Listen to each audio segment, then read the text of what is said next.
Good evening, ladies and gentlemen. Welcome to the regular meeting of the Freeport City Council, Monday, June 3rd at 6 p.m. I will declare that we do have a quorum and all notices have been legally posted pursuant to the Opens Meeting Act. I would also, for the record, state that Councilman Pena is not currently present. All right. With that, I will ask Councilman Davis to lead us in the pledge and the prayer.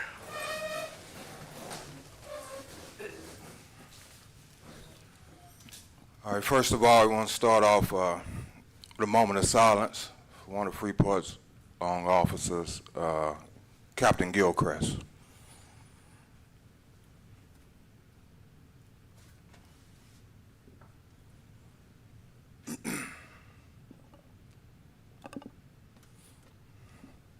Thank you. Let us pray. Lord, we just come before you tonight in the most humble way that we know how, standing in the need of prayer. Lord, we ask that you comfort the family, the Gilchrist family, strengthen them, give them peace and understanding in this time of transition. Lord, we also ask that you be with us tonight in this building, make your presence known, Lord. And we just ask that you give us the strength, the wisdom, and the knowledge to make the best decisions for the city of Freeport. We also ask that you humble the hearts of the citizens and the board members in this building tonight, and that we can come together as one, and so that we can make the best decisions here in Freeport. And we just ask that we get out of the way and allow you and your will to be done. And we just thank you in advance for what you're doing, and we thank you in ahead of time for what you're about to do. In Jesus' name we pray. Amen. Amen. I pledge allegiance to the flag of the United States of America and to the republic for which it stands, one nation, under God, indivisible, with liberty and justice for all. Honor the Texas flag. I pledge allegiance to thee, Texas, one state, under God, one and indivisible. Thank you, and you may be seated.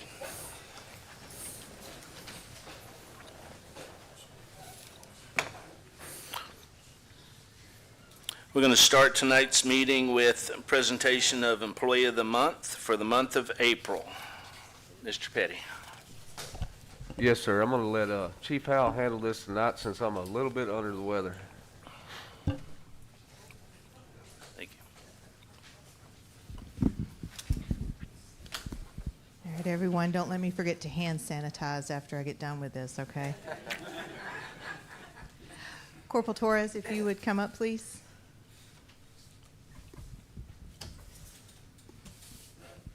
So this actually goes for the month of April, and I'll read to you here the nomination for Corporal Torres. On April 14th, 2024, Surfside PD requested for assistance regarding 2 subjects that had been swept out by rip current and were possibly drowning. Corporal Torres arrived on scene at 17:18 hours and observed Surfside first responders rescuing one of the individuals. And by 17:19, Corporal Torres was in the water rescuing the second individual. By 17:22, everyone was out of the water, safe, and being treated by EMS. Corporal Torres did not hesitate to place his own life at risk and save the life of a person that he had never met. His bravery and dedication to this profession is an example to all. And this is not Corporal Torres' first water rescue, and we have no doubt it will not be his last, as he places service before himself every day for our community. And although we wonder sometimes if he is part fish or dolphin, we know it is his character to provide exemplary service, and for that we are thankful to have him a part of our team.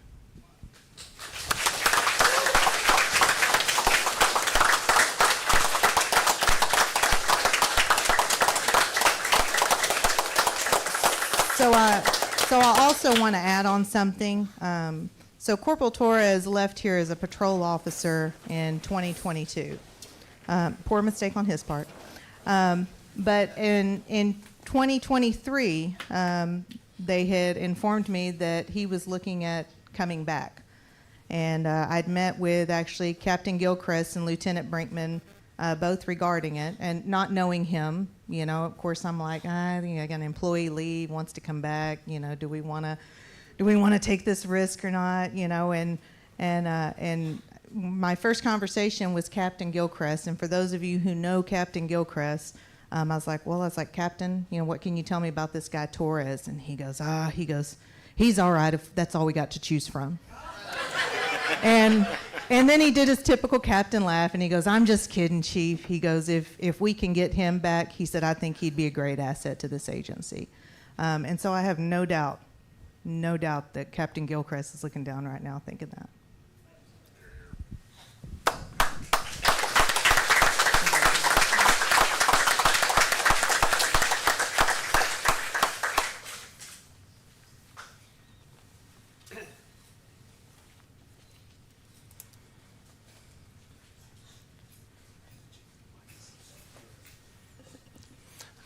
Thank you all very much. Next, we have the presentation of the annual Brazosport Tourism Report.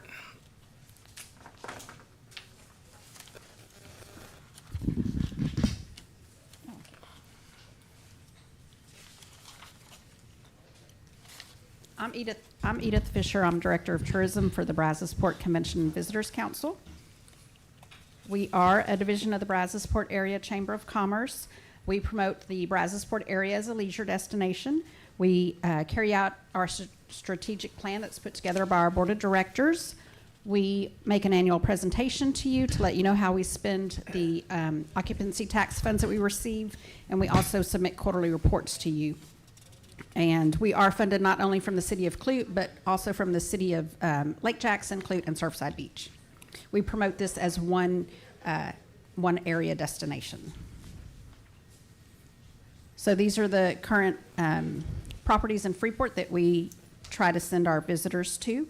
And one way we do that is working with our industry partners. We work with our local attractions and accommodations, with Texas Parks and Wildlife, with the Office of the Governor's Tourism Division. We also work with these other organizations listed here, but I wanted to mention Around Houston. It is a regional marketing co-op that we're part of, along with about 13 other destinations around Houston. We work to get those international visitors that are coming to Houston for 7 to 14 days to get them out into the region, out into places like the Brazosport area, instead of them going to Dallas or San Antonio. Another way we promote the area is through advertisements. So we had either paid ads, listings, or editorials in these publications and websites. And this is an example of some of the ads that we place. We always list each of our cities from the Brazosport area, along with either our website or a call to action to get to our website. So if we had to pay for each of these websites and publications, it would be over $125,000. Our marketing budget is a fraction of that, and we were able to reach over 3 million people with our marketing efforts, with our minimal budget. So another way we try to promote the area is by attending shows. Last year we did the Dallas Travel and Adventure Show. We've done that for several years. It's always in February, so it's a great way to promote the area for spring break plans, and also to reach a lot of the new Texans that are moving into the Dallas area. We also did the Travel Counselor Fair, which is an appointment style show where I meet with the travel counselors that work for TxDOT at their travel information centers. The closest one is in Orange, and there's about 10 around the state. And these counselors are able to share our information with the thousands of visitors that they get there. So I have appointments with each, I had about 40 appointments in one day to get the word out about the Brazosport area. Also last year we were able to do the state fair again. We had our brochures at the state fair for all 4 weeks of the state fair, but we were able to work 2 days, and it was called Brazosport Days. It was Destination Day, which is another great way to reach out to the new people moving to Texas. Our website is another tool that we use to promote the area. Last year we had over 100,000 page views. The top pages to our website were the beaches, places to stay, fishing, dining, and events.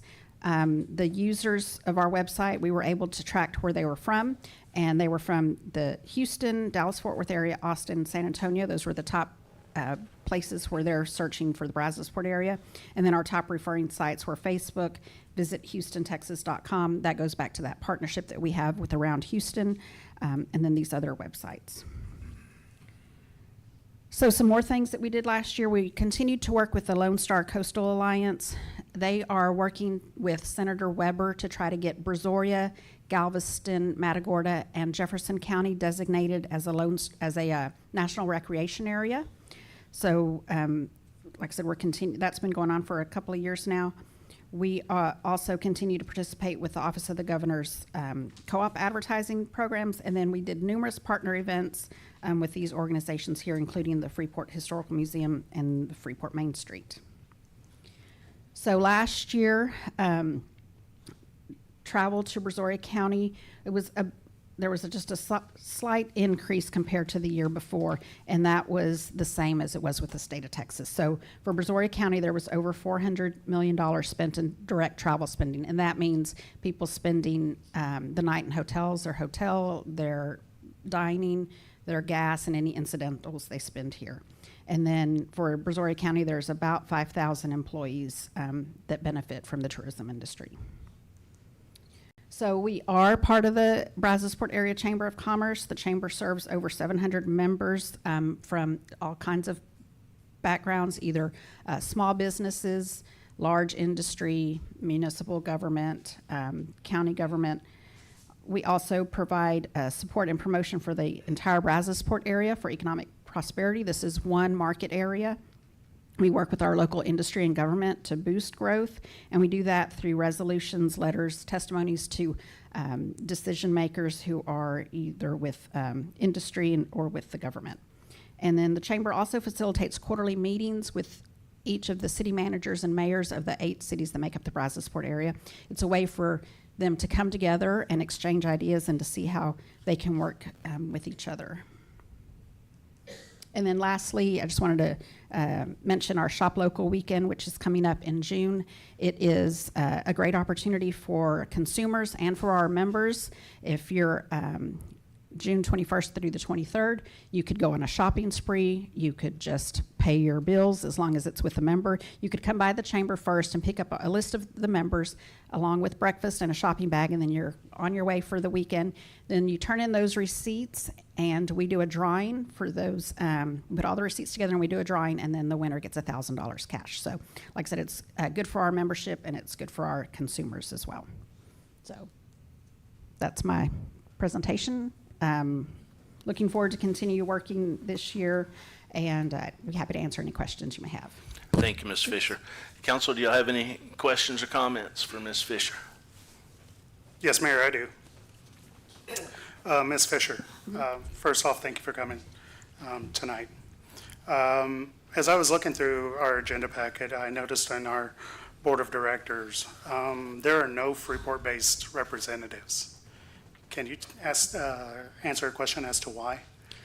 Well, our board of directors are elected by our membership, and it usually starts with the members that are most active with the chamber, and that's how that's come along. Now, we do have quite a bit of members in Freeport that are active that don't want to be in the role of like on a board, like Danny Hickey. He's pretty active with us, but he has never wanted to have a role on our board. Okay. We have other businesses as well, sir. Yeah, and John Smith used to be on this council, was one of our past chairmen, that was from Freeport. We've had several. So and our board is not laid out based on geography either. It's, like I said, it's based on the members. Okay. Well, I'm just trying to make sure that we have some representation Right. within that board, because I'm pretty sure they make some critical decisions, and so want to make sure that Freeport is represented. Other question that I do have is how much does the city of Freeport and maybe this may be a question for Kathy, give to the Westport Chamber of Commerce? So for tourism promotion, we, several years ago, many, many years ago, we had an agreement with the city. Our agreement was 25% or $5,000, whichever was greater, of the occupancy tax that was collected for that year. So we've been at $5,000. Okay, okay. And does the EDC give any funds towards that? Or for separately? No, but I believe the EDC is a paid member. They are a paid member of the chamber. So they get the notices and are able to come to our events. Okay. And then what's the easiest way for us to measure results for these funds that we are spending? You could measure it by attendance at the bookings at the hotels, because since that's where our goal is to try to get people to come in. And then also we could say a percentage of the sales tax for our restaurants, because the restaurants, Arlen's, the dollar store, those places, Buc-ee's, that are on their way going to the beach or coming to downtown, coming to the Freeport Museum, going to the wetlands or to an event at the park. Those people are coming in and spending money. So it's hard to track that way, but one way is through the stays at the hotels. Okay. But that's not to say that that people that are visiting Freeport are only staying in Freeport, because like I said, we do promote this as one area. So they might be going to the Freeport Historical Museum, but they might stay in Clute. Okay. Okay, thank you. Sure. Council, anyone else? Thank you very much, Ms. Okay, Fisher. thank you. And keep up the good work.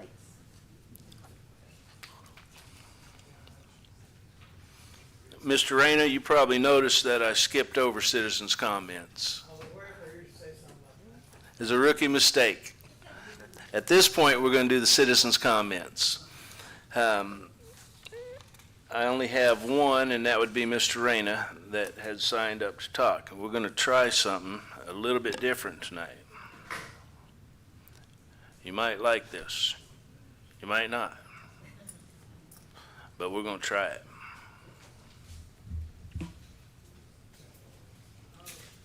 Whenever you're ready, sir. Good evening, Council, Mayor. My name is Sam Reyna. I reside in 2002 North Avenue G, Freeport. Missed the last several council meetings, so I haven't had a chance to congratulate Mayor Kane on his election, Councilman Russell on his re-election, and Councilman Kane on his election. Welcome to the governing body of Freeport, Mr. Kane. I submitted a candidacy package. I wanted to be the next mayor of Freeport because of what transpired with the Kisuma magnesium plant. And I didn't want that to happen again. Kisuma was going to purchase $1.5 million of water from the city, was going to pay property tax on a $40 million facility. They were not asking for no tax incentives. Do the math, that's almost $2 million a year, $2 million a year that we threw out the window. Tossed out the window. We need that kind of money to pay for our ailing infrastructure, maybe for a new community house, and buy the police department the equipment they need to keep our city safe. They don't have certain equipment and have to borrow them from Lake Jackson.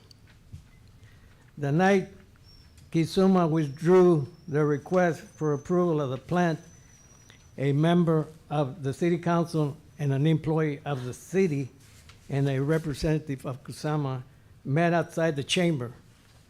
What was discussed, I don't know. But shortly thereafter, Mayor Best announced Kisuma was withdrawing the request. The Planning and Zoning Commission had approved the rezoning by a 3-2 vote. So it was up to the city council to give the green light for the plant to be built.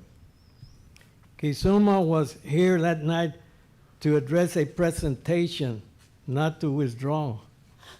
If they wanted to withdraw, all they had to do was make a phone call or fax. They didn't have to come all the way to Freeport to say they're going to withdraw. I've said it before. There's some smart individuals on the city council. But being smart IQ-wise does not exempt you from exercising bad judgment or bad decision-making. Mayor Kane, your first step should be to direct the resources of your office toward welcoming new businesses rather than suppressing our economy. In the last page of the package that I just gave you is the name of the CEO of Kusama, his fax number, his phone number, and his mailing address. If they haven't located another site, try and make contact, bring them back to the table. We need that $2 million a year. We need that money. Thank you. Thank you, Sam. The screen went blank, so you didn't get to see the clock. We'll work on that.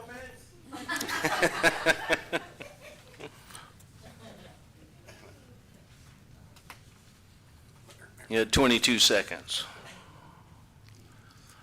I see a hand. Ms. Clark?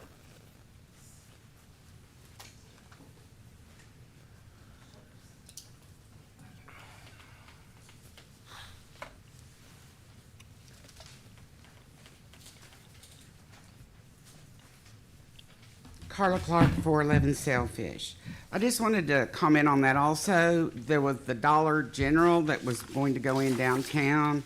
That also passed everything and went before the city at that point. And to respond to Chino back here, one of the portions of the property that Kasuma was going to buy, the one closest to the bridge, has been sold. It was sold over a year ago. So there's only 2 pieces of that left. So I just wanted to make y'all aware of that. Thank you, Ms. Clark.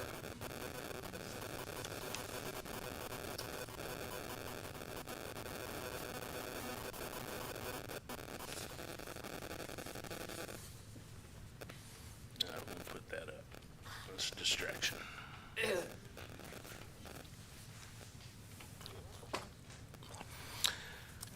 All right, next on the agenda is going to be the consent agenda. We have 2 items on the consent agenda. First one is consideration and possible action on approval of the city council meeting minutes from May 20, 2024, and consideration and possible action approving road closure for Fort Velasco Days on Saturday, June 22nd, 2024. Council? Mayor, I'll make a motion to approve the consent agenda as presented. We have a motion to approve by Councilman Matamoros. Is there a second?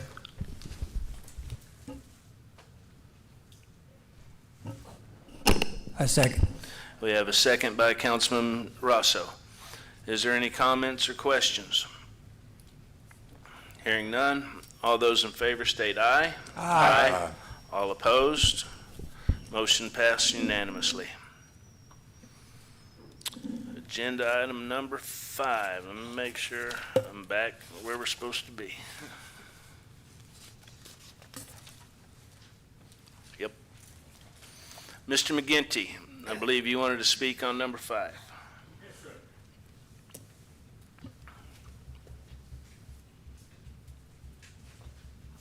Good evening, City Council and everybody present. David McGinty, 521 West Broad Street. I'm speaking this evening in support of allowing the museum the space that was once used by the college.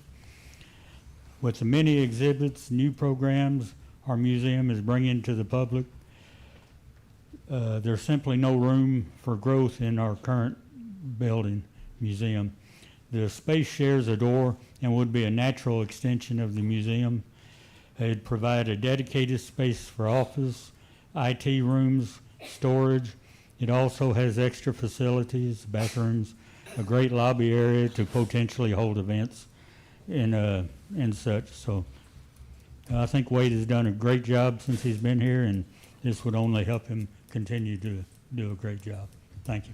Thank you, Mr. McKinney.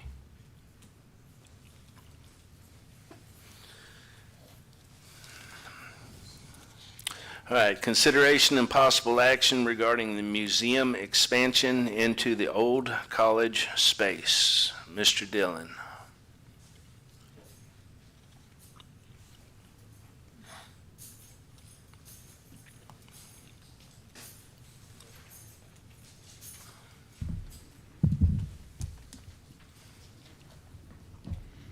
All right, good evening, Mayor Kane, City Council, and everyone attending this evening. I am Wade Dillon, and I proudly serve Freeport as the museum manager of the Freeport Historical Museum. I'd like to start by reading the mission and vision statements of the museum. The mission statement of the museum, the Freeport Historical Museum seeks to educate, interpret, preserve, and promote our rich coastal history along the Brazos River and the Texas Gulf Coast through informative displays, engaging exhibits, family-oriented events, and museum outreach.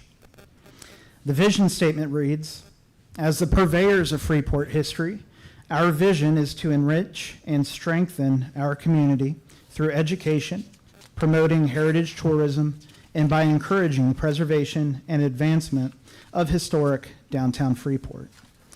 Now, as you know, we celebrated our grand reopening on January 4th of this year.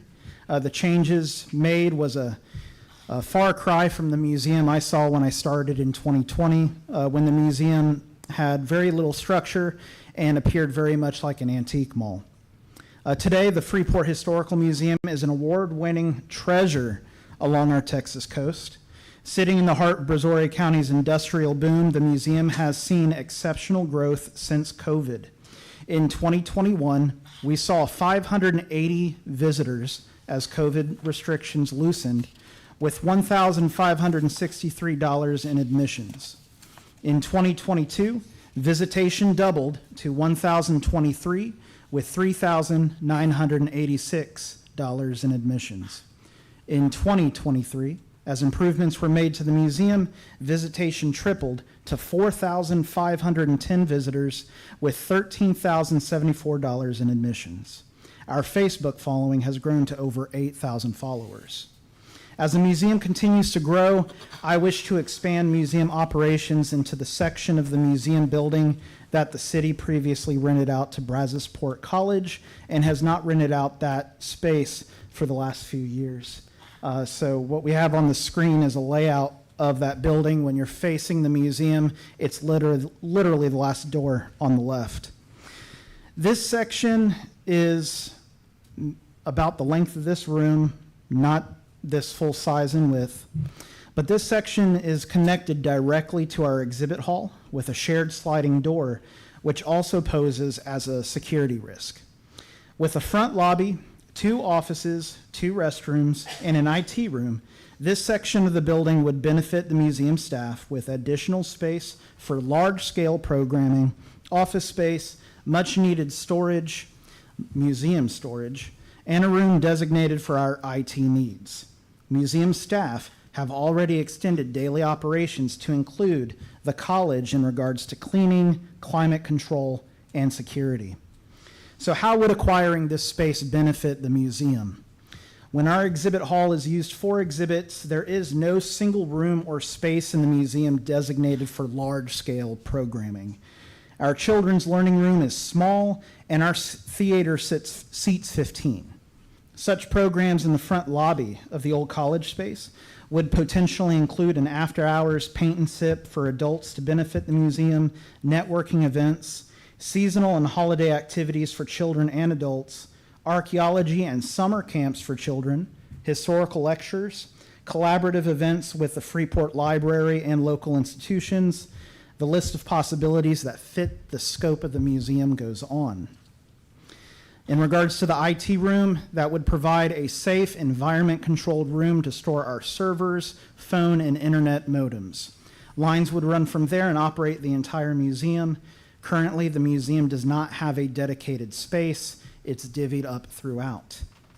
In regards to the storage and office space that this extension would allow, the museum is in desperate need of both.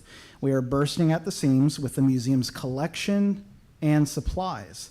If the museum is able to expand in the future with additional staff, such as a programs coordinator, the museum will be able to provide them the space necessary to work. Now, I acknowledge that the Freeport Police Department would need to find climate-controlled storage for their Blue Santa items. This would also mean that the Freeport Historical Museum no longer hosts Blue Santa. This change would free up the museum calendar for exhibits, lectures, and additional programming in the old college space and exhibit hall during the months of November and December, which are usually locked by Blue Santa during those months. The Blue Santa program could move into Velasco Community House or another city-owned facility for the duration of that program. If the use of the old college space is approved by City Council this evening, I would name it the Nat Hickey Education Center after the museum's founder, who passed away 2 years ago on the 30th. While renovations such as paint, new carpet, or tile will be required down the road, acquiring this space for the museum's use will ensure continued growth and museum visitation. Without it, the museum is locked in place without room to grow. And as the anchor of our historic downtown, I would highly encourage council to approve the museum expansion. Thank you. Thank you, Mr. Dillon.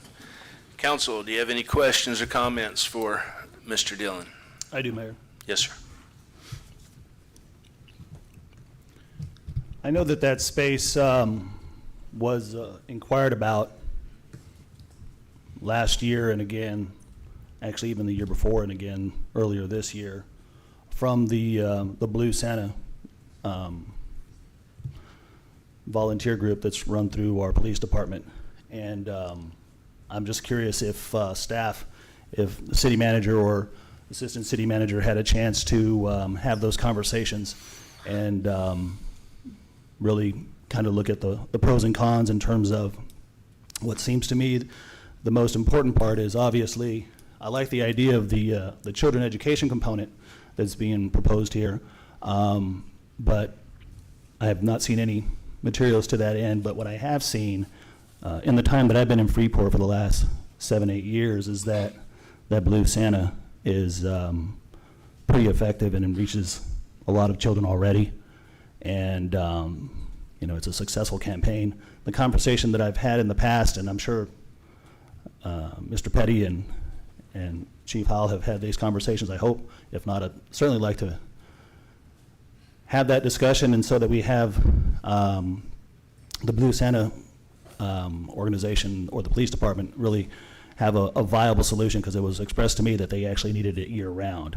And so I wasn't sure if those conversations of where they're going to be placed going forward, so that they can have a working operation year-round, so that they can in fact continue to provide the outreach to the underserved children during the Christmas holidays. I'd be interested in making sure that we have that conversation, and for that matter, that council understands all of those components. And so I wanted to bring up that one point there. And really on that point, I almost wanted to table it so that we could get that additional information, because I didn't see any information regarding that. And certainly allowing Chief Howell and her staff to provide any supporting information as to, in terms of the needs that they want, or the needs that they have for that space, and how they've utilized it. That's my first point.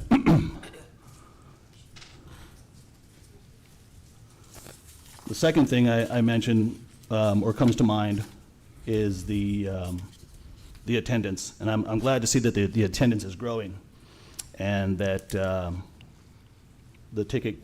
revenues for the museum visitation is increasing.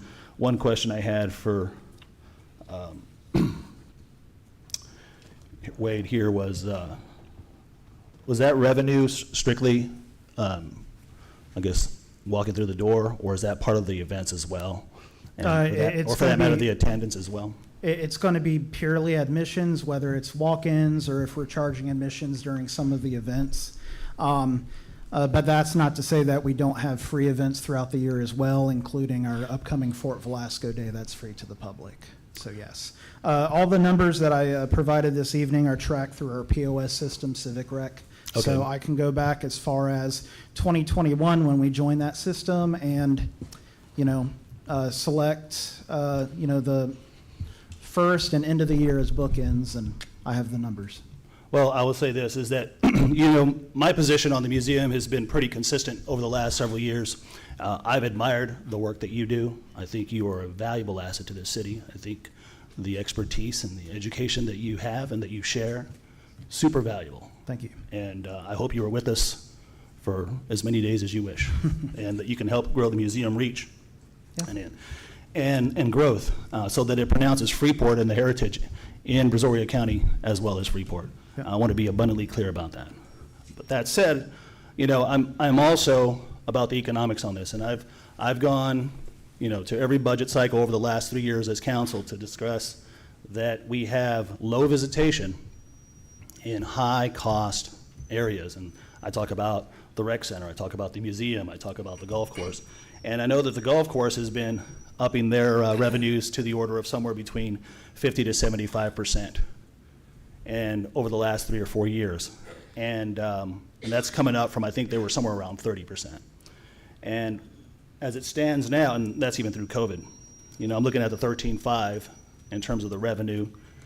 And I look at the revenue, and I want to just mention this, is because it only comes out to about 4.5% of what we're putting into the museum. And so I worry, is that money well spent? And then people will say, well, it's not about the money. And I can't disagree. It's not about the money. But it is, but it's also about the impact. And so I think about the impact of the golf course. I think about the impact that the rec center has. I think about the impact that the museum has. And then I think, what are we displacing in terms of the impact of Blue Santa? So I go back to Blue Santa thinking that's a pretty important piece, and I want to make sure that we don't undo or undermine Blue Santa in any way. And I would hope that the council would also consider to hearing those talking points and seeing, for that matter, what the true solution and alternative, so that not only that we have either we keep Blue Santa there, put them year round, or if we have an alternative place for Blue Santa. And this is directly associated with this decision tonight, so that we don't either hinder them and or undermine them, and for that matter, allow them to grow even bigger as they have every year. And so I wanted to make mention of that. So let me address both of those concerns. Sure. This wouldn't derail Blue Santa whatsoever. It's just a matter of finding another location. The staff does work, from my understanding, the staff does work on Blue Santa year-round, but it's simply the storage of the Blue Santa items in that one room. It's going to be the first room in the college space. And then the Blue Santa itself, the actual program that's hosted in our exhibit hall, it lasts maybe 2 weeks. Maybe 2 weeks. And my thoughts in regards to the museum is those 2 weeks essentially kill November and December for the museum in regards to any exhibits or programming that I would like to do there. In regards to museum budgeting, I can tell you that I'd have to look specifically at the numbers, but between the museum budget is between $215,000 and $250,000. About $100,000 of that goes to salary and benefits for museum staff, in which there is only 2 of us. The rest of the budget is broken down into line items to operate the museum, everything from water, electricity, exhibit costs, supplies, special events, advertising, in which the Brazos Port Chamber has been a huge help. So unless you're the Alamo, Dr. Pepper Museum, or the Smithsonian, it is hard for small museums to pull in a profit. In fact, so many small community-based museums are outdated or understaffed due to little to no financial backing whatsoever. And as a city-operated museum, we do provide a quality of life benefits to our residents and promote heritage tourism to our area. So to help offset operation costs, I have pursued financial donations and sponsorships from private and corporate organizations. For example, Freeport LNG gave us $5,000 to cover the last 15 interpretive panels, part of our restructuring project. A grant from Humanities Texas in the amount of $5,000, as well as a private donation in the amount of $5,000, which went towards the fabrication of the Texas Navy Room. O'Reilly's Auto Parts right here in Freeport donated because they saw the museum's potential. So as museum manager, I will continue to identify and take advantage of those opportunities to help offset the budget. Now, as for the museum's budget, I am frugal with my spending, and I maximize every dollar I do spend to improve the facility, museum displays, increase visitation, and improve the visitor experience, which includes clean restrooms. Though I assure you, folks don't visit us for our restrooms. They come to find and establish an intellectual connection with the area. Well, thank you for that explanation, and appreciate your efforts on that. I would just say that, for me, I'd like to see a response or a plan for what the Blue Santa Group is, which is headed up by our first responders. And so, you know, we have a lot of folks who donate a lot of their time, and you know, I know that this is the baby of. Let's see if we can get an answer for that real quick, Mr. Petty. Yes, sir. Me and Chief Howell have discussed this in case council moves forward with this transition. They basically use, just like Wade said, that room for storage most of the year, and we do know we'll be looking for a climate-controlled storage facility for them, for their things that they have in there, and we would be using Velasco House as the Blue Santa location during those 2 months. So yeah, we have discussed that, and just like Wade said, it's basically being used for storage. We may have an empty room at City Hall that could be used. Yes, sir. Chief Howell, do I get a nod or a shake on this, your support, without calling you out too much? No, you're fine. I was prepared to be called out, so. No, we understand the importance of the museum expansion, and especially when you're talking about a children's program. And, you know, with having the Blue Santa program, I mean, these two things are, you know, again, we're just trying to build things for our children here in Freeport. You know, ultimately, the Blue Santa store is open for 1 week, and it's not even a full week. Now, the preparation work that comes ahead of that, to be able to set everything up, you know, is ideally we're looking at a 2 to 3 week period that we would get everything kind of set up in the Velasco house. I mean, we collect things all year long because we have those relationships with stores. If they're going to run a 75% off, they place that little special phone call sometimes to us so we can get over there and get items. So we collect items all year long, but right now when we collect items, those get stored there at the museum. Wade's been gracious enough to allow us to kind of place everything in the back corner, because what we don't sell in the store this year, then we turn around and use it for the next year. So those items just remain there. We don't ever actually get rid of items. Thank you. Thank you. Mayor, I only have one other comment here, and it's, you know, it was kind of the conversation I had before, and I wanted to at least express this idea that I had shared previously with the city manager and also the assistant city manager, Chief Howell, and that was that the space there is used for a week. I was told that they actually need it year-round to help facilitate it, so that they actually could probably even expand the window of donations and the usage of that space. But what I also liked was I was also informed that there was interest on having part of the police department, the detectives, in that same space, since there's limited space in this building. And I liked it simply because I like the additional police presence in downtown, especially as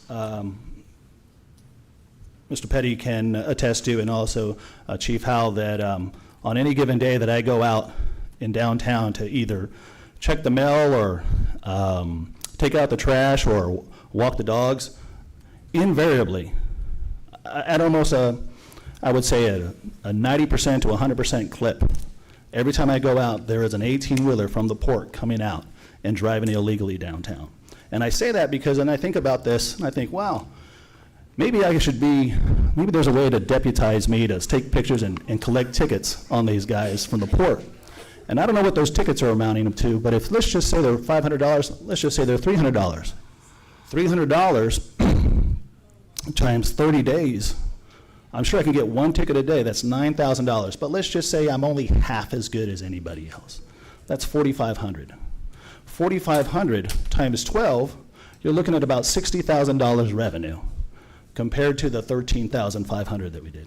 And so I'm just always thinking about how do we maximize our space, how do we maximize our money, how do we maximize our resources, our employees and staff, and I just wanted to share that idea. I don't think it's too outside the box and unfeasible, but that's all I have. Thank you. Chief, you had a response to this? Yeah, you had mentioned substation down there before, and me and Chief have sat down and discussed it for a little bit, but I'll let her go over her operations and her thoughts on it. So as far as moving the detectives down there, I'm going to say that's probably, I don't know, maybe just the detectives' wishful thinking. That hasn't ever been anything coming from my end, because it's a very important attribute to keep the detectives and patrol together, to keep that open communication going here within that same building. You know, as much as a substation sounds great, you know, our city, again, just, you know, isn't large enough to be able to support a substation, because we would have to make that building completely compliant with DPS standards, FBI standards, and CJIS standards. And so all the costs that we spend to keep this building compliant, we'd have to double those costs and keep all that in compliance at that building as well, plus then be able to have staffing at that building, which we wouldn't have the capability to keep manpower there 24/7. And I can send you information on Police Academy if you are interested in that. But, and I will say this too, it's a common misconception that, like, if you issue a traffic citation and it's a $300 fine, the city does not get that $300. The city actually gets a very small portion of that. And so depending on what the fine is, most of that money goes to all these different avenues, and ultimately the city gets anywhere from, I mean, sometimes as low as $5, $10 a citation, and up to, what would you say, Mr. Olson, maybe 50, probably the Yeah, I mean, there are so many special funds and variables that, you know. pools, but, and again, we're talking about traffic violations. Transportation code doesn't let us even allege more than a $200 violation for a simple traffic violation, like you're talking about. And that's, the judge has complete discretion on what is, you know, that's a separation of powers issue, so. But yeah, so we would actually, so just kind of as that as a FY as well. But like I said, as far as moving the detectives down there, that was never any type of discussion. The only discussion that I've had is, you know, if the city looks at relocating the court and council room for us to be able to, you know, revamp this area to be able to utilize more of the building. Thank you, Chief. For the record, I don't wear my hat downtown when I see these trucks and take pictures of them, so that nobody mistakes me for an officer. But I'm interested on that Police Academy information. Thank you. I would like to know, how long has this space been vacant? 2 to 3 years, sir. 2 to 3 years. And in that time, have we had any serious inquiries about Not to my taking it knowledge. over? No one's approached me, like, who do I contact? None of that, sir. Okay, because, do you want to add anything to that? No, that's correct. I haven't received any contacts as well. Has it been marketed to that same question? I know that a couple years ago, I think the EDC had looked at the building, but I don't believe they haven't had any interest in it as well. Okay. Well, I have always been a proponent of the museum, and I think Mr. Dillon has done an excellent job down there. Thank you, sir. I like the vision that you have. I like what you have done with what you have already. Yeah. So I will make a motion to approve agenda item number 5. Is there a second? I'll second I'll second. Councilman Pena with the second. Council, is there any other discussion? Hearing none. All those in favor state aye. Aye. All opposed? Motion carries unanimously. Thank you, gentlemen. Thank you, sir.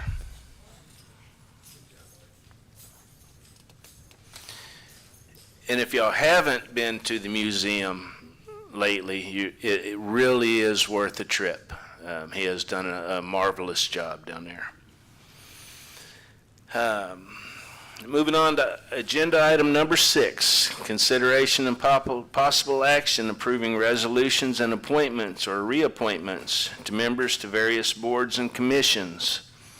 We have resolution number 2024-2859 for the Planning and Zoning Commission.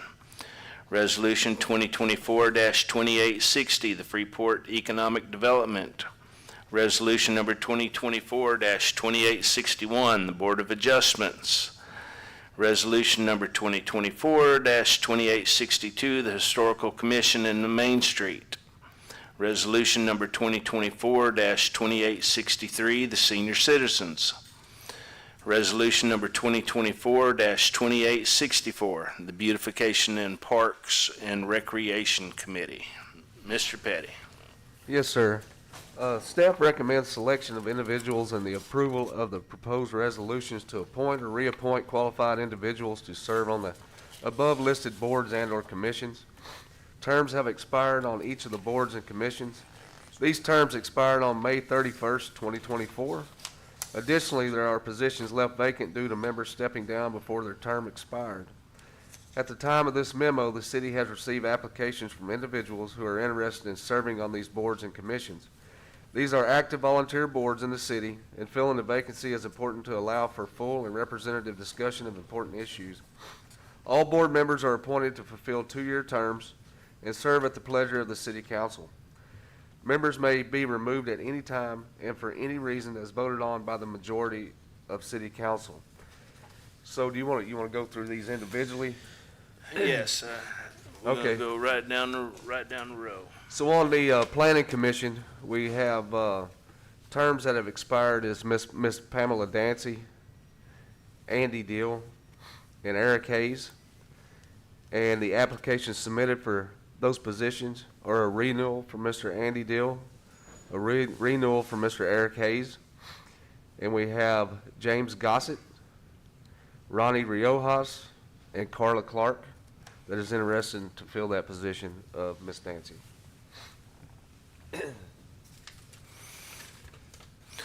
So, council, we have 3 of them that are expiring, correct? As I'm reading this? Yes, sir. Okay, I'm just making it clear, because you had mentioned to fill Pamela Dancy's. We don't necessarily have to put Andrew Dill or Lauren Eric Hayes back on there. However, they do want to. So, council, it's up to you. Mayor, I'm Yes, going to sir. make a motion to approve Andy Deal and Eric Hayes to the Planning Commission.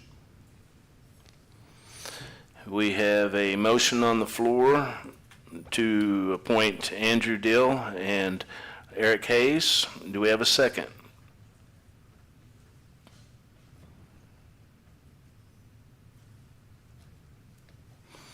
Do we have a second? Yes. Yeah, I'll second it. we have a second by Councilman Rosso. I'll entertain a vote on this. All those in favor state aye. Aye. All opposed? Mr. Dill and Mr. Hayes, you got 2 more years. That leaves 1 vacancy. Mayor, I'll nominate Ms. Carla Clark. I know she's applied a handful of times, so maybe this is her lucky day. So we have a motion to appoint Ms. Carla Clark, is that correct? Is there a second? Yes, I'll second. And we have a second by Councilman Rosso. Motion was made by Councilman Pena, second by Councilman Rosso. I'll entertain a vote. All those in favor state aye. Aye. All opposed? Nay. Motion carries 4-1, with Councilman Matamoros being the nay. All right, next we have the economic development. Terms that expired are Ronnie Martin, Ken Tyner, and David McGinty. Ken Tyner has submitted his application. Ronnie Martin has submitted his application, and David McGinty has submitted his application for renewal. And Mr. Ronnie Riojas has submitted an application, and Ms. Carter Clark has also submitted an application. Council, I came into the meeting tonight thinking I was not going to make any motions on these appointments, but I've been the liaison to the EDC for quite some time, and the way these guys work together, these ladies and gentlemen, excuse me, work together is beneficial for not only the EDC but also the city. So I am going to make a motion to reappoint Mr. Tyner, Ronnie Martin, and Mr. McGinty. I'll second that motion, Mayor. And a second by Councilman Matamoros. Any comments or questions? All those in favor state aye. Aye. All opposed? Motion carries unanimously for Ronnie Martin, Kenneth Tyner, and David McGinney. All right, next up, we have the Board of Adjustments. Mr. James Gossett Jr.'s term is up. Mr. Kenny Hayes and Urbano Gomez, the alternate position, is up. Applications submitted and received are Mr. James Gossett, Mr. Kenny Hayes, Mr. Ronnie Riojas, and Ms. Carla Clark. How many vacancies are there? There's the 3 expired terms. There's 2 full-time and 1 alternate. I'll make a motion for Mr. Gossett, Mr. Riojas, and Mrs. Clark.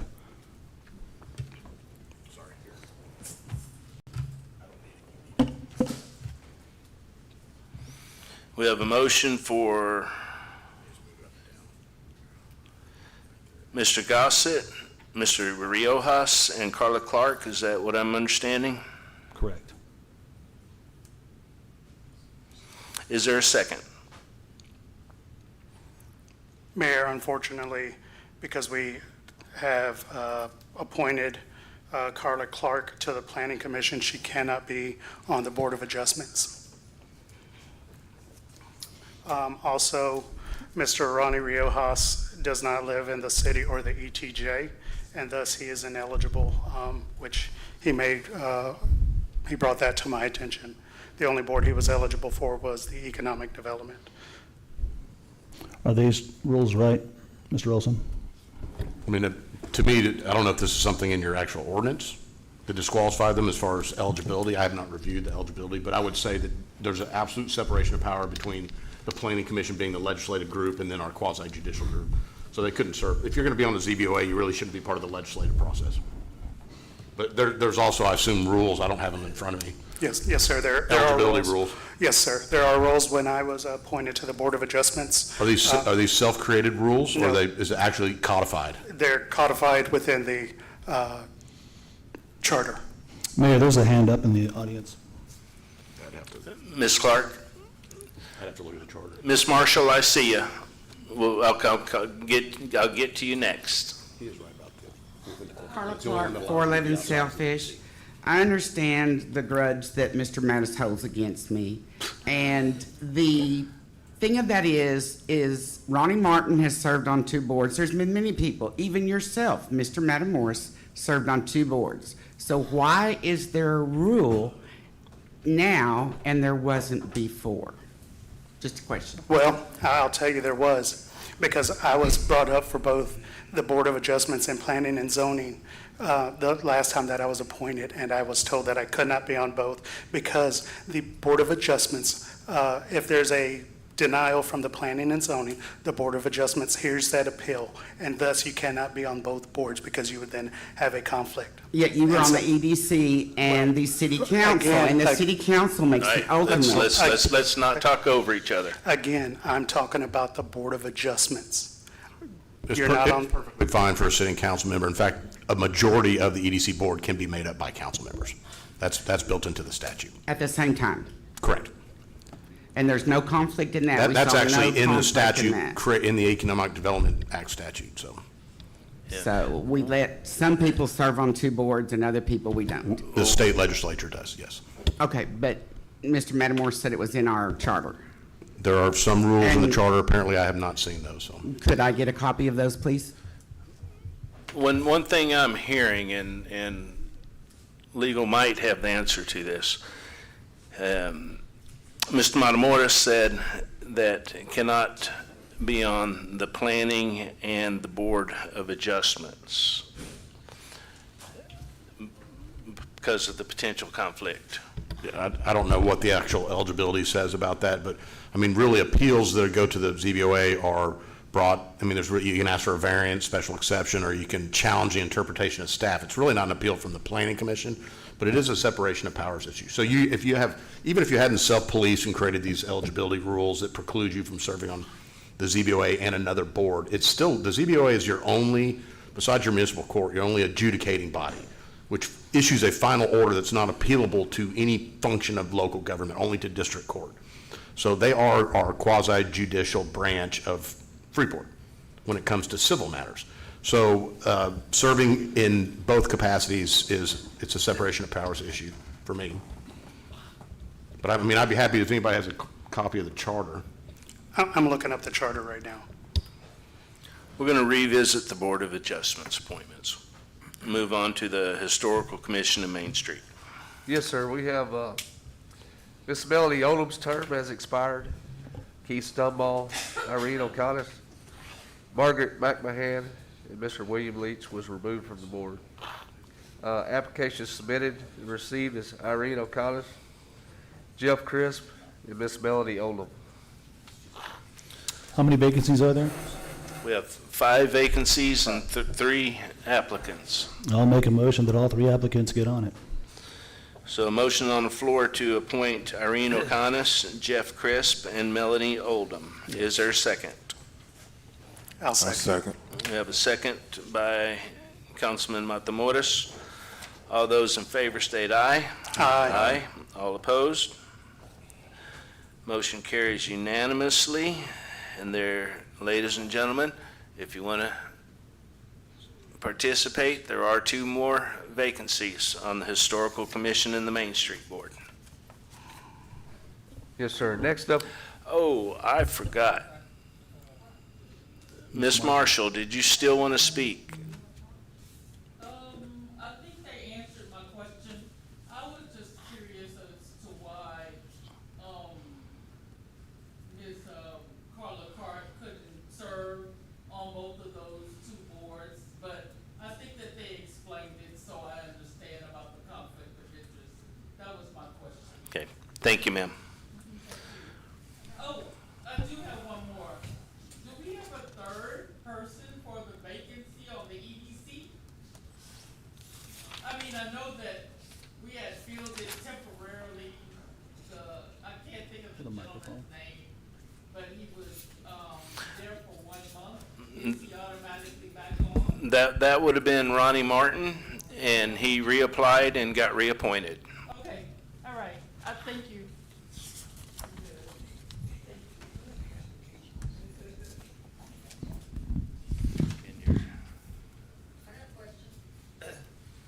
Yes, ma'am.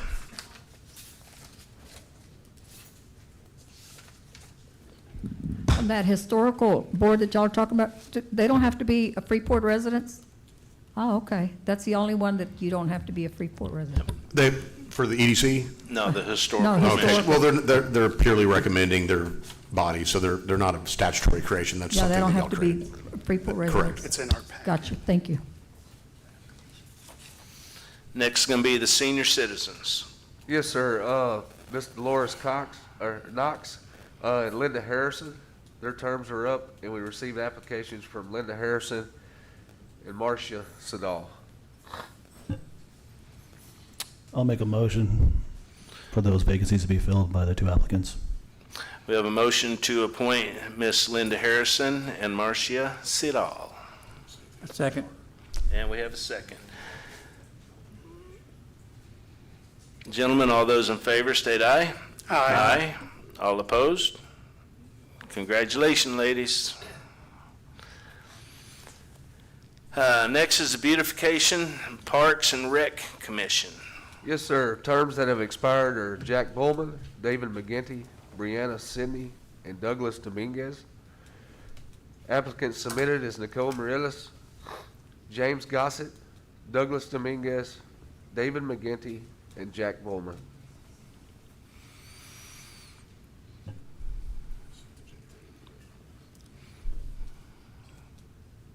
Council, I would make a motion to appoint Nicole Morellis, James Gossett, Douglas Dominguez, and David McGinty.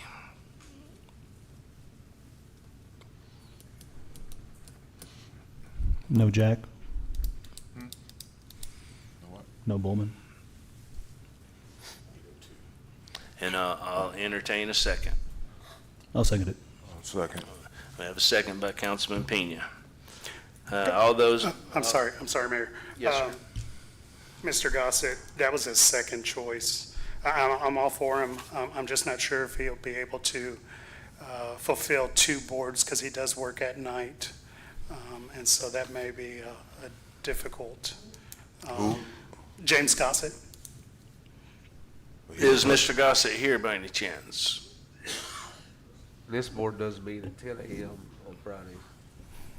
Yeah, I'm not sure if he would be able to make that, because like I said, he does work at nights. But did he put in the application? Yes, this was as his second choice.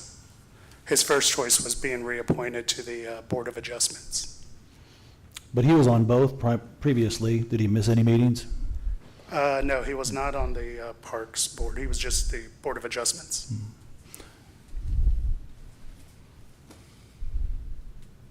You want to table this one too, so we get Bowman in, I will chance to come in? I will tell you that, is Mr. Bowman here tonight? No. Mr. Bowman had only attended one meeting, Oh, okay. and Miss Brianna Sidney could not make any of the meetings. And I think it kind of interfered with Mr. Bowman's work schedule, so So who do you recommend? I don't recommend. Well, I should say, who has been attending of the people that are applying? Douglas Dominguez is the chair of the board. He's always there. Mr. McGinty's always there as well. Yeah. What was your nomination, Mayor? Mine was Nicole Morales, James Gossett, Douglas Dominguez, and David McGinty. Well, I know Ms. Morales has a lot of energy and is always in attendance, so I like those nominations. And if Mr. Gossett should decide he doesn't want to be on there, then he can resign. Yeah. Yeah. I like that. I second that. We have a second by Councilman Davis. All those in favor state aye. Aye. All opposed? Motion carries unanimously. All right, so we're back to Board of Adjustments. Have we got any clarification? Oh, I thought we were tabling that till the next meeting.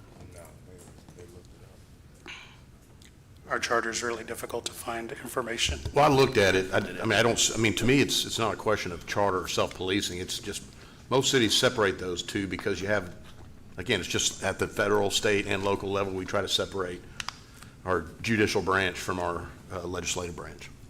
So that's just somebody serving in the for instance, if it was a historical commission or a beautification board, purely advisory boards, that'd be a different story. I think they could serve in both capacities. But Planning and Zoning Commission makes direct recommendations to council for consideration as charged with other things under the statute and your ordinance for making certain recommendations about planning issues. So that can be an issue. Creating the rule and then enforcing the rule. I don't think I've ever seen, even in small towns that have zoning, a zoning board of adjustment member act in any capacity in planning, zoning, or council.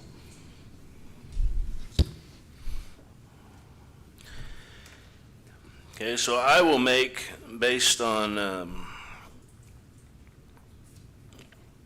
information given to us by legal, I would make a motion to appoint James Gossett and Kenneth Hayes to the Board of Adjustments. I'll second that motion. And Councilman Matamoros with the second.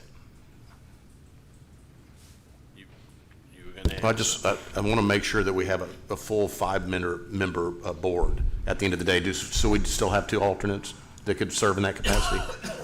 One of them that is coming off is an alternate. Okay. I say that only because the rules in the zoning board of adjustment is you have to have 4 members vote. So if you only have 4 sitting members making a quorum, it has to be unanimous every time. No. You never get that 1 dissent. So let's just make sure we have a full board. Yes, sir, this does make it a full board.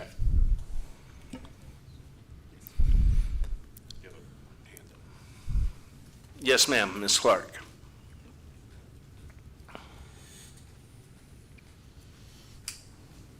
Could you give me an example of how you say those 2 would interact? Like you just gave an example about the planning and zoning and such, and I would like to request a copy of the charter where it specifically states I that. did review the charter, and I didn't see I anything. know, but Mr. Mattermore said that Okay. he knew that it was in there. Well, my explanation is the same. It's just a separation of powers issue. They're part of the legislative branch. ZBOA is part of the judicial branch. Right. So we have a motion. Did we have a second? Yes, I second it. Second by Matamoros. All those in favor state aye. Aye. All opposed? Nay. Motion carries 4-1, with Councilman Pena being the nay.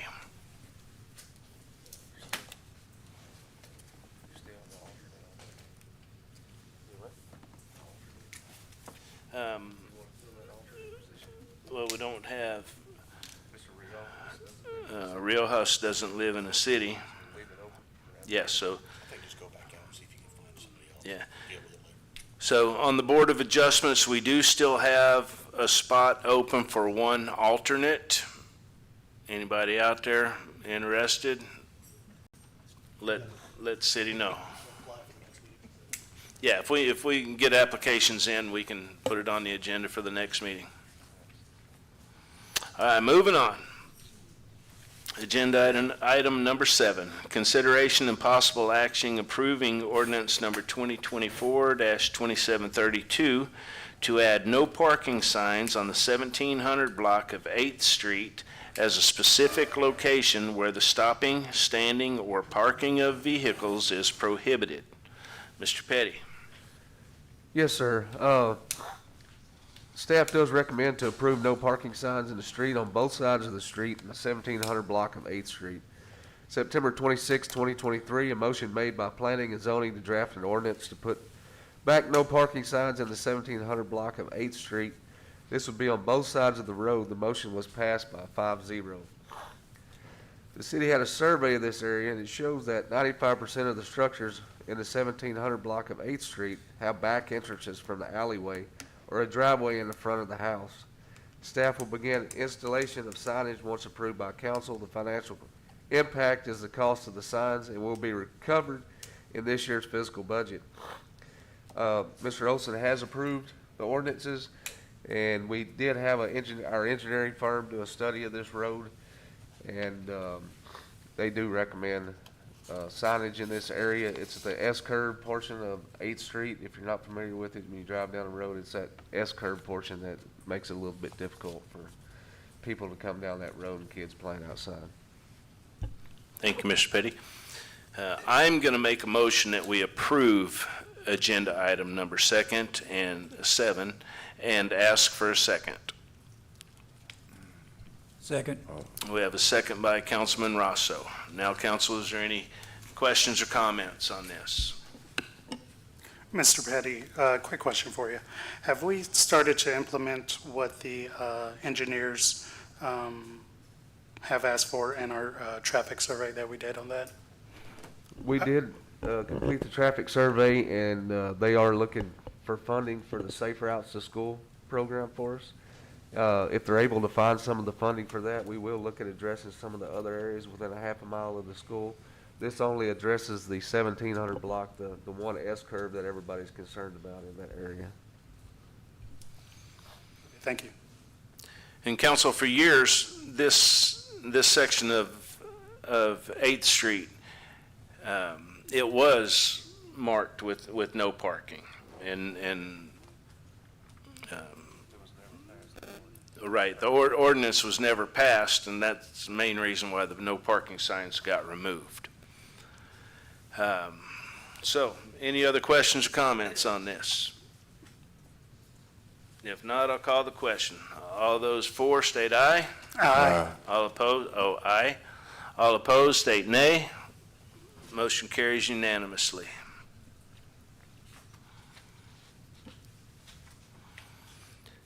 Agenda item number 8, the second reading of the Parks Project. Mr. Johnson. Good evening, Mayor, City Council members. This is the second reading and consideration of the Parks Project.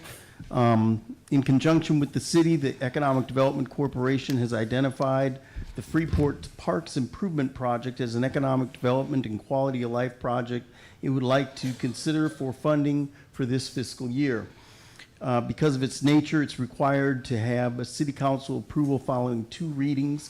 This is the second of the 2 required readings.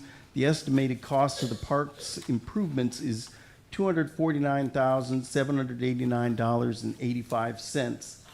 At its meeting held on May 14th, the EDC voted unanimously to support the Freeport's Park Improvements Project by contributing $249,789.85. Throughout the spring, as I mentioned at the last time I was up here, Mr. Petty and I, and also one of them, Mr. Madam Morris was there, went to our corporate citizens and asked for donations. We managed to get a donation of $50,000 by Phillips 66 and their generous contribution.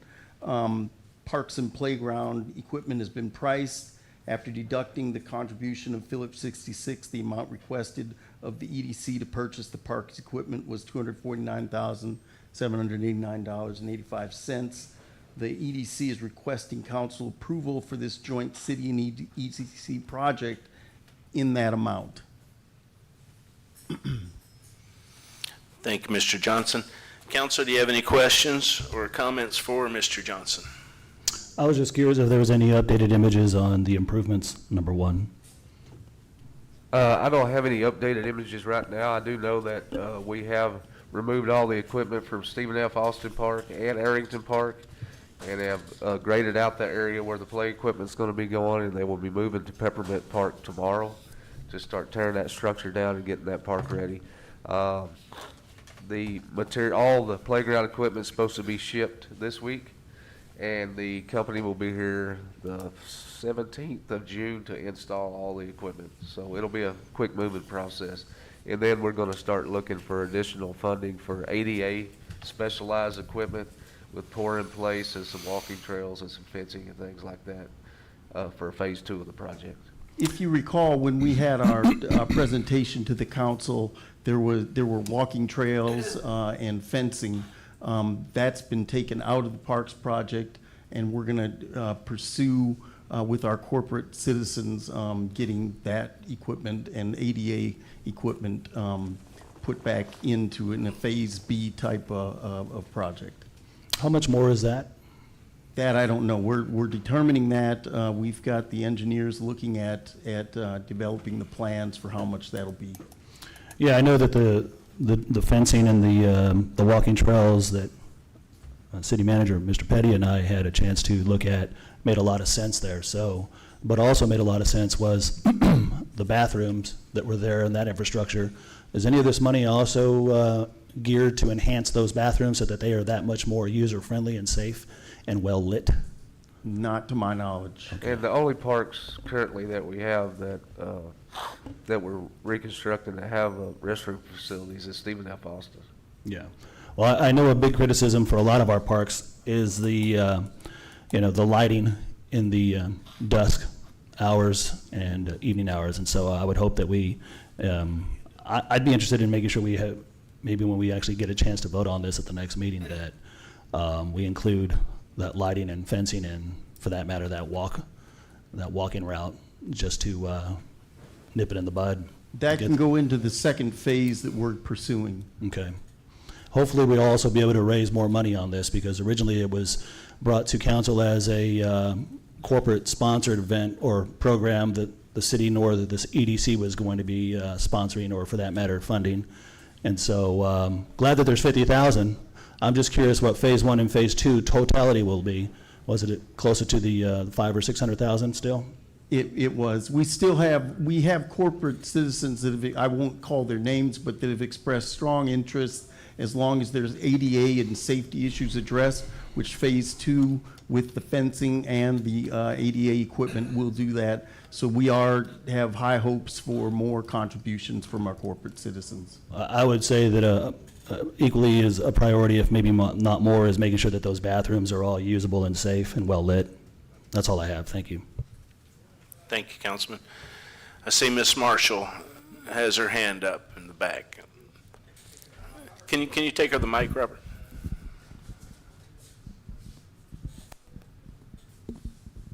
Thank you. Shonda Marshall, 135 Brazos Landing Court.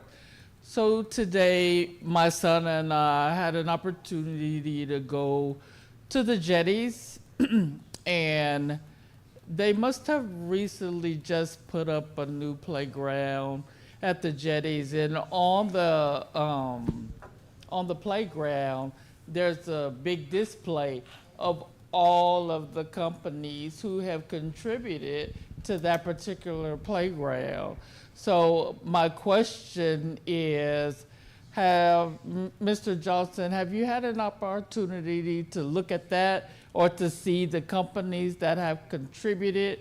Because maybe they can make a contribution or a donation to the phase 2 that you're referring to. I had my son to take a picture.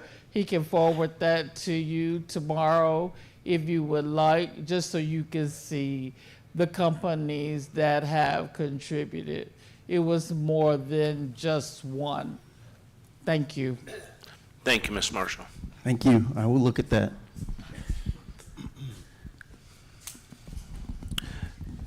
I understand we have to have 2 readings, but does council have to vote on this as well?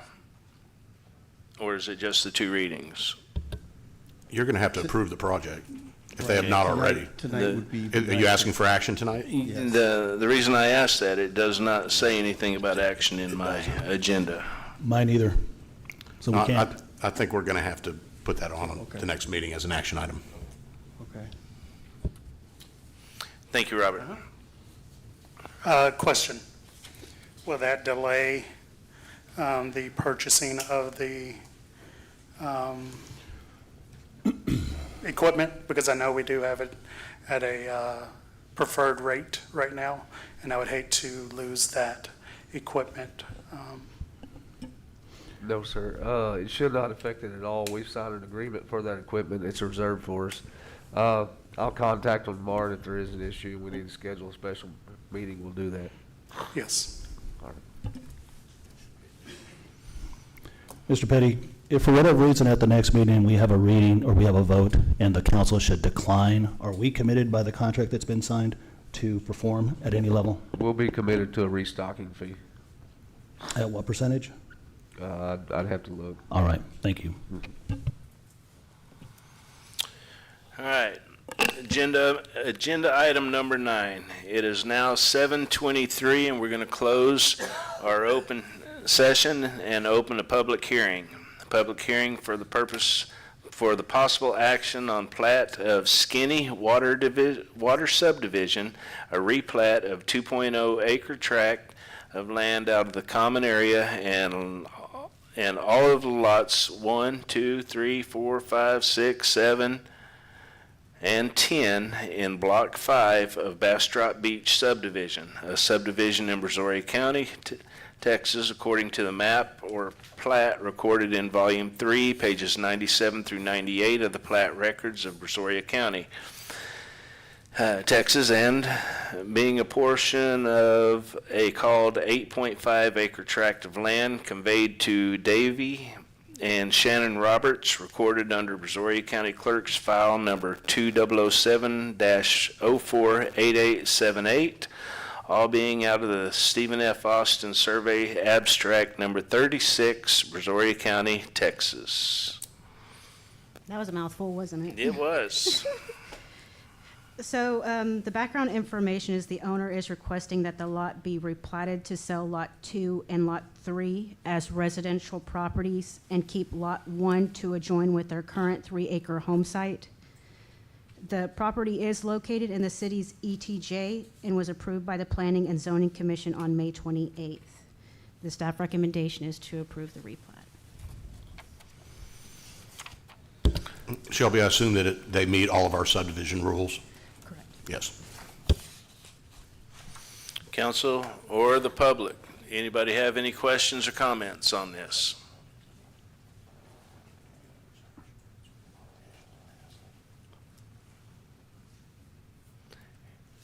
Hearing none, at 7:25, I'm going to close this public hearing.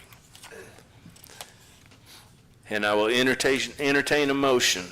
Mayor, I make a motion to approve the replat as presented. We have a motion to approve by Councilman Matamoros. Is there a second? A second. We have a second by Councilman Davis. Any questions or comments? Hearing none. All those in favor state aye. Aye. All opposed? Motion carries unanimously. At 7:26, we're going to close the open session and open a public hearing for possible action on Rivera subdivision, a subdivision of 8.261 acres, being 4 lots, 1 block of lots 2, 3, and 4 of Bastrop Estates as recorded in volume 18, pages 255 through 256 of the Brazoria County Plat Records in the Stephen F. Austin Survey Abstract 30, Brazoria County, Texas. Shelby. So the owner is requesting the lot be replatted to divide 8 acres into 4 lots. The property is located in the city's ETJ and was approved by Planning and Zoning Commission on May 28th. Staff is recommending that we approve the replat. Same question. Meet of all of our subdivision ordinance rules? Yes, sir. Council or the public, have any questions or comments on this?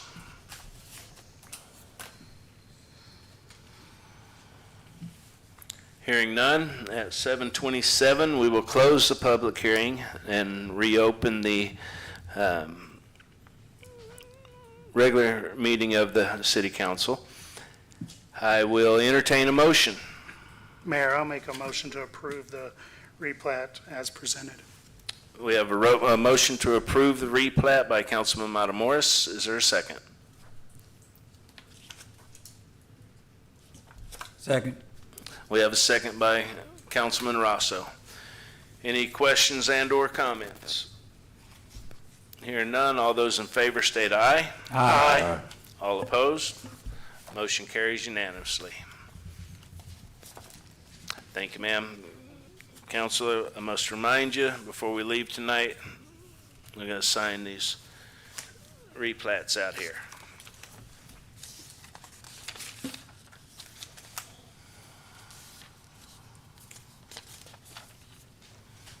All right, work session. Councilman Pena, word A.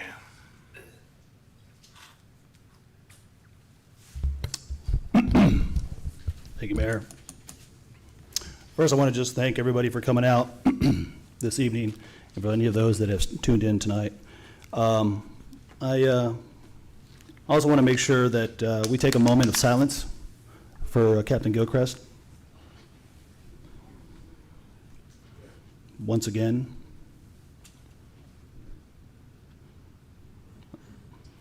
I want to thank Mayor Kane for reaching out to me at that moment of his passing, and my heart and prayers are with his family.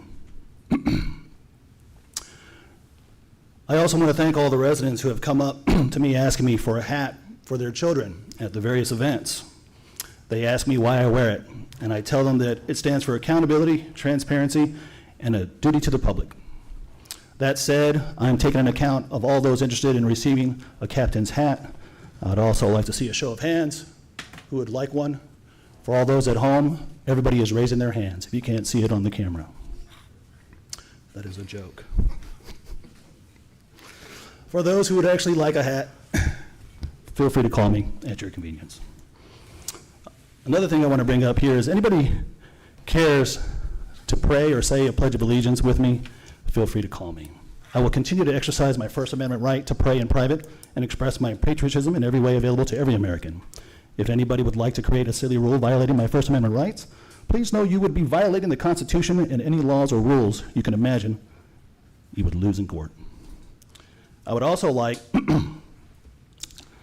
has been requested of me, to present here tonight for the public release of any and all reports regarding the Brass Tech investigation. Since the lawsuit has been withdrawn, there is no longer any reason to not release it to the public. That's all I have. Thank you. Thank you, Councilman. Ward B, Councilman Davis. All right, once again, it's already been established, but thank y'all for coming out. It was nice to see the attendance that we had tonight. You know, I'm excited for what's about to happen here in this council, in this city this year, and I would like for this whole room to be filled up, you know, at a council meeting. That we would need a bigger room, you know, because we have to come together as a citizens and a city and a board in order to, you know, make the best things happen for the city of Freeport. But we had I think a citizen, I think he's still here, he had a question last week. Well, when I come up here and I state my concerns or my, you know, opinion, and there's no response, so how do we deal with that, you know? Well, when I came to the council meeting, I had that same question. And I'm gonna get with the petty and attorney and mayor, and you know, I want to try to start some type of like a town meeting to where we can be transparent with each other and meet up at a different location and, you know, try to express our concerns and get some feedback on any questions that you brought here or any questions that you bring to that meeting. We'll write them down and you know, I don't know the answer, we'll go back and get it, and in the next meeting we'll, you know, be transparent with the answer. So hopefully that will, you know, bring us closer together and let you understand that your voice do count, and so I think she said my business cards will be ready today. Yeah. So I'm gonna start getting out and try to pass them out, and you know, so people can get in touch with me, and we're gonna try to find a way to, you know, get the word out and get the place where we can meet up and start doing things like that. But anyway, thank y'all. Thank you, Councilman. Ward C, Councilman Matamoros. Thank you, Mayor. First off, I'd like to give my condolences to Captain Gilchrist and his family. City lost a gentleman who gave his heart and soul to our city, and he will be missed within our department and within our city. So my condolences. On another note, I would like to thank all those residents and visitors who attended in person, viewed online. Same residents who spoke in citizens' comments and agenda items, thank you also. I only have really one thing that I need to be brought to the city manager's attention. There's some street lights that residents have called about to Centerpoint about a month and a half ago, and they haven't been looked at. They're on Avenue G. I do have the numbers that are on the poles. 734-302, 734-303. And then there's one, there are three numbers that have just faded because it's an old pole, but it starts with a 31, has a space and then a 2. It's a wooden pole. It's about 3 poles down from the last one, go into the west portion of Avenue G. If we can have Centerpoint look into those. And then any other residents who live within Ward C or even within the city that notice there are lights out, please let us know so we can put more pressure on Centerpoint to have those lights repaired. And they brought this up because there was a couple of burglaries and vehicles on that block. I did talk to law enforcement officer who was patrolling at that time, and she did look at it afterwards, did a little bit more patrolling because those lights are out. But if we can look at those and take care of them, that's all. Thank you, Councilman. Ward D, Councilman Rosso. Good evening, everyone. First of all, I want to thank you all for coming, all you guys that's on the web. We appreciate you. Today, I was going down Gulf Boulevard, and lights were flashing for the school. And so I drove up to the officer, and I asked him if he knew the school was out, and he said he did. And I said, well, everybody's going 20 miles an hour. He said, if those lights are flashing, I can give a ticket. So I would like for the PD department to look at, from that time period, let's say 3 o'clock to 4:30, if any tickets were given out. And we need to address that. It's for summer school, they still have it carrying on for summer school, son. Well, I don't think summer school, he said that, but I don't think, there weren't any cars in the parking lot. So if there aren't any cars in the parking lot, then that means there aren't any teachers there. Those fifth graders, they can't drive. Well, I mean, I say they can't drive, they're not supposed to be driving. Because I know when I was in the 5th grade, I was driving. Yeah, check on that for me, would you please? The other thing, I'm so impressed with our drainage, especially over there at Velasco Boulevard and Gulf Boulevard. When it rained like it did, and have been raining for probably 2 years, it was flooded. Same thing at Gulf Boulevard and Brazosport Boulevard. So I tip my hat to whoever's in charge or who's ever doing it. I want to give Lance the kudos, but we don't have the drainage problem that we had, and that's really a blessing. I am so excited. I love chicken, and I'm so excited to see church is coming. It's coming. Somebody said free? No, I said preach. Looking forward also to the fishing fiesta. I don't know what the numbers were for to take a kid fishing, but it was according to the paper, it was successful, and I'm so grateful that event happens in Freeport once a year, every year. We get people from all over the place to bring their kid down here to fish, and like I say, I'm excited about the things that's going on in Freeport. I look forward to all the exciting housing and parks and new equipment and drainage. All that's make up a city, and I love this city, and I thank you citizens for being who you are as citizens of Freeport. God bless you. God bless Freeport. Amen. Thank you, Councilman. I too would like to thank everybody that came out tonight and those that are watching on the World Wide Web.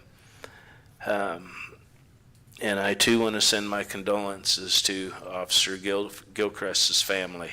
We did lose a gem. I encourage the citizens of Freeport to continue to pray for his family. Give him the ability to heal in this time. And that's really all I wanted to comment on tonight. Mr. Petty. Yes, sir. All I have tonight is be on the lookout for budget calendars coming y'all's way. We should have those out this week, so we'll start our budget process for this year. So be on the lookout for that. We'll have a few special meetings for department head presentations and things like that. So you should be receiving them this week. And we're excited. With that, we are going to go into closed session, executive session regarding A, consultation with attorney. 1, update of investigations of City Hall renovation, 200 West 2nd Street, pursuant to Section 551.071. B, deliberations about real property. 1, discuss Freeport 19 LLC Maddox property. And 2, discuss City Hall, 200 West 2nd Street, pursuant to Section 551.072. Ladies and gentlemen, we are in executive